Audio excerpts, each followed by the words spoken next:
In the heart of London, there's a young man passionate about one sport.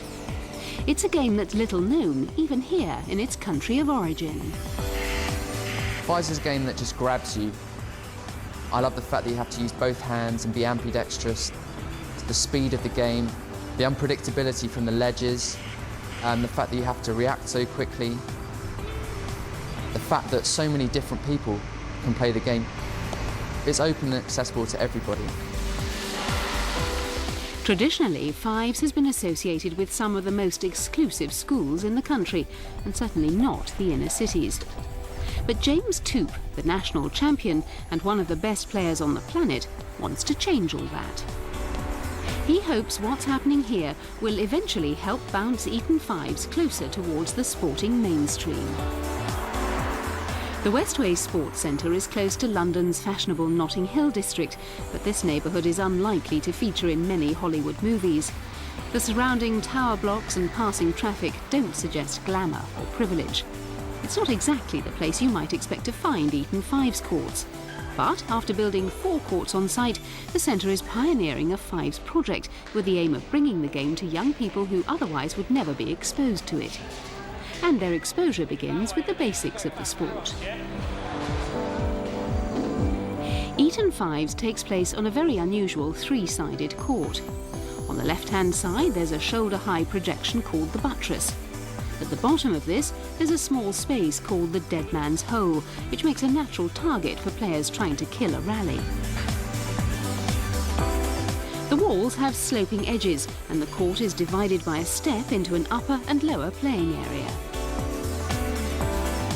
With so many unpredictable surfaces, Eton Fives is only played as a doubles game. Games start with a serve, but unlike in tennis where service offers a distinct advantage, in Fives it acts as an invitation to smash it back. The service return is known as the cut. The ball is made of rubber and cork, and without the protective gloves it would be painful to hit. A point can only be scored by the team serving. Should they lose the point, their opponents take the serve. Matches are typically played as best of 5 sets, with sets played to 12 points. Given the nature of the court, unpredictability is at the very heart of this sport, and Eton Fives is known as a game of hazards. The ball can fly in lots of different directions, from hitting the ledges, hitting the buttress, and it basically means you've got to be quite philosophical about the game, because a good shot can suddenly turn into a losing shot, and similarly, if your opponent plays a losing shot, it can completely turn the other way and defeat you. So it teaches you to be quite philosophical about the game and just accept the things that happen on the court. At first glance, the game and its rules might seem bewildering, but these youngsters have taken to Fives remarkably quickly. I don't know, there's something about it that's so interesting, what makes you want to play, but when you come down here and you start playing, it is really good. Like when I go to my school and they ask me like, what did you do on Saturday? And I said, well, I went down to play Fives, and they said, well, what's that? And I just tell them what it's basically about and stuff, and they say, well, that looks like kind of a good sport. You don't know where the person you're facing is going to hit it. They could hit it far back and you'll have to run a lot, or they just hit it quite close to the wall. So it's a bit of a prediction game. Though it might resemble some racket sports, such as squash, it has one key advantage for youngsters, as David Mew, the Westway Fives manager, explains.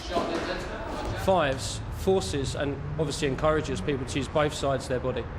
After 14 years of playing, most people I play against these days can't actually distinguish which hand is my stronger hand until they ask me.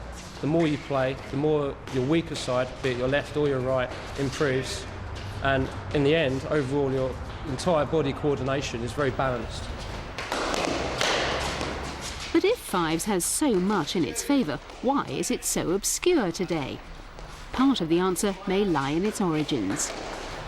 I think it was about the Victorian times when they started playing it, and it used to be in churches, that's why they have the buttress. And that's about all I know so far. So, to educate Dan and others, here's an abbreviated history. Although handball games have been developed independently across the world, this one originated at Eton College, England's most famous private school. Founded in the 15th century, it boasts wonderful examples of Gothic architecture, including the stunning chapel. Centuries ago, outside the chapel, schoolboys began playing a ball game to keep themselves entertained that eventually became known as Eton Fives. It's the specific idiosyncrasies of this one section of the exterior that give Eton Five courts across the world their unique layout. The school built its first dedicated courts in 1840, and the game is still popular at Eton. It has spread, but principally only to a small number of other wealthy traditional schools, and that's been a problem for the sport in terms of mass appeal, a perceived association with a social elite. Yet fans of fives believe it has much to offer everyone.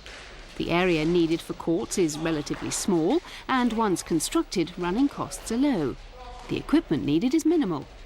The concepts of play are intuitive, so players improve relatively quickly. At even the highest levels of competition, referees are not used, which fosters a sense of sportsmanship.